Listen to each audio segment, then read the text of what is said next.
تو وہ ایک ساری صورتحال تھی.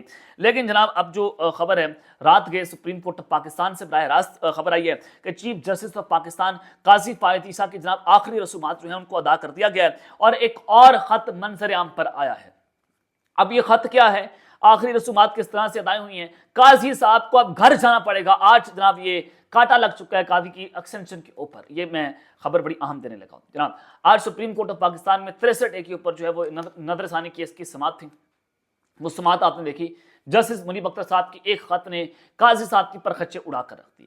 ان کا جو خط تھا اس نے واضح کر دیا کہ چیف جسٹس قاضی فائد عیسیٰ جو ہے اپنے کوڈ آف کنڈکٹ کی خلاف ورزی کر رہے ہیں. اور پھر قاضی فائد عیسیٰ صاحب نے نوٹیفیکیشن جاری کروایا رجسٹرار سپریم کورٹ سے. اس میں انہوں نے دکھایا کہ قاضی جو منیب اختر صاحب ہیں وہ آج کے بینچ میں شامل تھے, وہ حاضر تھے, لیکن نہ منیب اختر صاحب کمرہ عدالت میں آئے, نہ وہ آج انہوں نے کوئی سماعت کے اندر وہ حاضر تھے. لیکن یہاں پر بھی انہوں نے مس کنڈکٹ کیا ہے.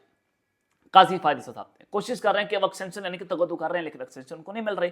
تو اب جناب جو دوسرا خط آیا ہے جسٹس منیب اختر صاحب نے جو خط لکھ دیا ہے وہ اس وقت بڑی اہمیت کا حامل ہے کہ انہوں نے اس خط کے اندر جو ہے وہ پرخچے اڑا دیے ہیں کہ اب قاضی صاحب جو ہیں وہ آپ جو ہیں وہ اب کسی طریقے سے بھی ایکسٹینشن لینے کے اہل نہیں رہے.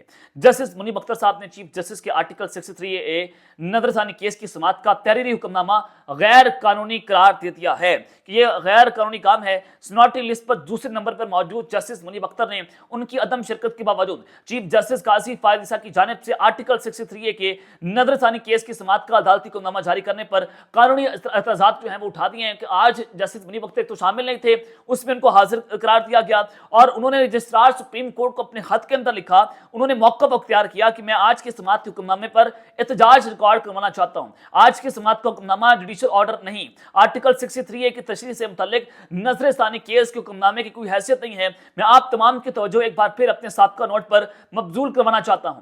4 رکنی بینچ کیسے 5 رکنی بینچ والا کیس کی سماعت کر سکتا ہے؟ آج تو سماعت ہوئی نہیں تو تحریری حکم نامہ جو ہے وہ 4 رکنی بینچ کیسے جاری کر سکتا ہے؟ یہ ایک سوال انہوں نے اٹھایا. دوسرا وہ کہتے ہیں کہ آرٹیکل 63A تشریح نظر ثانی کیس 5 رکنی بینچ کے سامنے مقرر ہوا, پھر 4 ججز نے بیٹھ کر کیسے عدالتی حکم نامہ جاری کر دیا جبکہ میں اس میں غیر حاضر تھا. اور 4 ججز قابل احترام ہے, لیکن آج کے عدالتی حکم نامے کی کوئی قانونی حیثیت نہیں ہے اور آج کی سماعت کا حکم نامہ مجھے بھیجا گیا. حکم نامے میں میرا نام لکھا ہوا ہے کہ مگر دستخط نہیں ہیں. یہ جناب انہوں نے اپنا قانونی اعتراض یہاں پر اٹھایا اور آرٹیکل 63A نظر ثانی کیس 5 رکنی بینچ کے سامنے سماعت کے لیے مقرر تھا. سمجھ سے بالات پر ہے کہ 5 رکنی بینچ کو 4 رکنی بینچ میں کیسے تبدیل کر دیا گیا اور چاروں ججوں نے بیٹھ کر کیسے حکم نامہ جاری کر دیا. آج کی سماعت قانون اور رولز کے مطابق نہیں ہے, تو لہٰذا یہ دوسرا خط جو ہے وہ جسٹس منیب اختر کا منظر عام پر آ چکا ہے اور انہوں نے قاضی فائد عیسیٰ کی کنڈکٹ کے اوپر جو ہے وہ سوالیہ نشان کھڑے کر دیے ہیں. اور یہ ایک بڑی گھناؤنی صورتحال بنتی ہوئی دکھائی دے رہی ہے کہ ججز گفتم گتا ہے, قاضی فائد عیسیٰ پر عدم اعتماد ہو چکا ہے اور قاضی صاحب کو 5واں جج نہیں مل رہا کہ وہ اس بینچ کے اندر شامل کریں اور بینچ کے اندر شامل کر کے جناب وہ اس کیس کی سماعت کو آگے لے کر چلیں. اب وہ 5 رکنی بینچ کو 4 رکنی بینچ میں کیسے جو ہے تبدیل کریں گے؟ اب یہ نئی واردات قاضی صاحب جو ہیں کل ڈال سکتے ہیں, وہ کس طرح سے ڈال سکتے ہیں, میں آپ کے سامنے وہ بھی خبر جو ہے وہ اب رکھنے جا رہا ہوں جناب. اب جو رات کے ایک نئی صورتحال ہوئی ہے کہ ایک اور خط تو آ گیا. اب ہنگامی اجلاس بلائے گئے ہیں اور سپریم کورٹ میں یہ اجلاس اور ماشاء اللہ کی گونج اس وقت بتائی جا رہی ہے کہ ماشاء اللہ کی گونج ہے.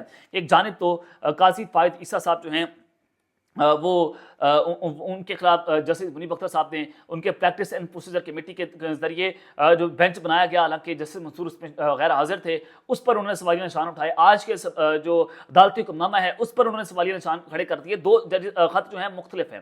آج اب یہ ایک جانب صورتحال ہے. اب دوسری جانب کل صبح 9 بجے چیف جسٹس قاضی فائد صاحب نے پریکٹس اینڈ پروسیجر کمیٹی جو ہے اس کا اجلاس طلب کیا ہوا ہے. اب بڑی دلچسپ قسم کی صورتحال ہے. قاضی فائد عیسیٰ اور منیب اختر جو ہے وہ ایک دوسرے کے آمنے سامنے ہیں. قاضی صاحب جو ہیں وہ جناب ڈھیٹ بنے ہوئے ہیں. قاضی صاحب ایکسٹینشن لینے کے لیے جناب ہر ممکن کوشش کر رہے ہیں, ہر نیچے درجے تک گر رہے ہیں کہ کسی نہ کسی طریقے سے ان کو ایکسٹینشن مل جائے. لیکن اب کل کا دن بڑا امپورٹنٹ ہے. اب دیکھتے ہیں کہ جسٹس منصور علی شاہ صاحب کل کیا کرتے ہیں, اور وہ پریکٹس اینڈ پروسیجر کمیٹی کے اندر شامل ہیں. منیب اختر صاحب کو نکال دیا گیا تھا. اب یہ ایک نئی لڑائی کا جناب اس میں آغاز ہوا ہے. لیٹس سی کہ یہ اونٹ جو ہے وہ کس کروٹ بیٹھتا ہے. کل کا اجلاس بہت اہم ہے کہ مارشل یعنی کہ ملک میں تو یہ جوڈیشل مارشل لا کہہ لیں, آپ اس کو سو کالڈ مارشل لا کہہ لیں, سیمی مارشل لا کہہ لیں, تو کہنا غلط نہیں ہوگا کہ اس وقت وہ صورتحال جو ہے بنی ہوئی ہے. اب تک کے لیے اپنا خیال رکھیے گا اور اس سے اپنے ناظمین حلقہ اعلان کے بعد پاکستان زندہ باد.